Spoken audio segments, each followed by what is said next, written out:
In this video, we'll explore Daron Acemoglu's hierarchy of institutions to understand why some nations become rich while others remain poor.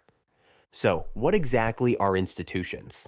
Institutions are the rules of the game that shape how a society's political and economic activities are organized. These rules can be formal, like constitutions and laws, or informal, such as social norms and customs. Think of it like a game of football. Yes, I mean the British kind. And for our American friends, that's soccer. In this game, governments, people, and businesses are the players, and the institutions are the rules of the game. But here's the catch. Each country is playing its own version of football. In some places, the ref is super strict. In others, the rules are a bit looser, and in some cases, it feels like they're making them up as they go. The point is, the success of the game depends a lot on how these rules are set and enforced. In 2024, Acemoglu, Johnson, and Robinson won the Nobel Prize in Economics for their research on how institutions are formed and how they influence prosperity. Their key argument is that institutions matter more than geography, natural resources, or culture when it comes to explaining why some countries become rich while others stay poor.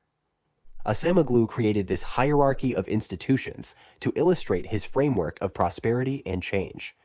This hierarchy can be explained in 3 stages. Stage 1. 2 types of institutions. There are 2 major types of institutions, political and economic.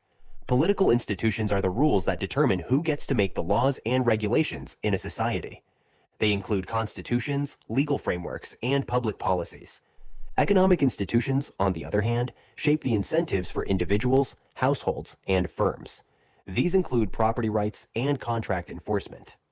Economic institutions decide the economic performance of a society and how economic resources are distributed among various groups within the society.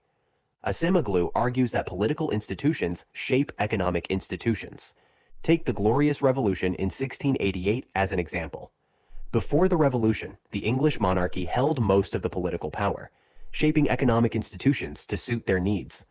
Property rights were weak, and the king could seize assets without much resistance.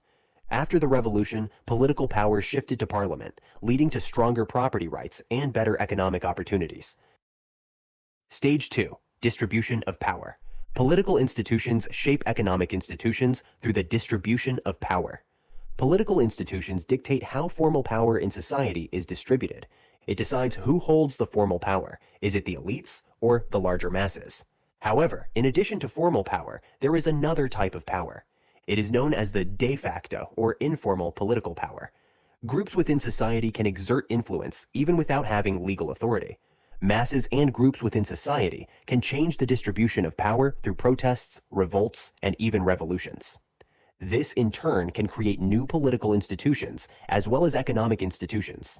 In 1789, the French monarchy held formal power, while the masses suffered from economic inequality and heavy taxation. Despite lacking legal authority, the masses used de facto power through protests and revolts to challenge the monarchy. The French Revolution toppled the monarchy, redistributing political power and reshaping both political and economic institutions to benefit a broader segment of society. Stage 3. Distribution of resources. Political power often stems from those who control resources. Even groups without official authority can exert influence if they control key resources. As power dynamics shift, so do the economic institutions, which in turn shape the distribution of resources even further. After the Glorious Revolution, Parliament, representing wealthy elites, reformed economic institutions to secure property rights. Over 4,000 enclosure acts were passed, leading to the enclosure of millions of acres of common land.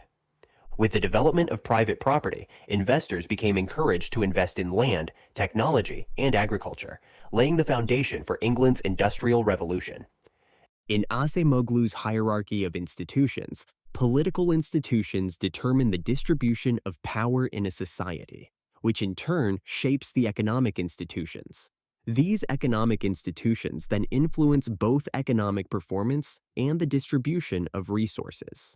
The distribution of resources can feed back to reinforce or challenge the political institutions, creating either stability or pressure, for institutional change. This logical chain highlights how the distribution of political power fundamentally drives economic structures and outcomes. But what do you think? Is Acemoglu's theory too simple, or does it offer real insights into how countries become wealthy? Let us know your thoughts in the comments below.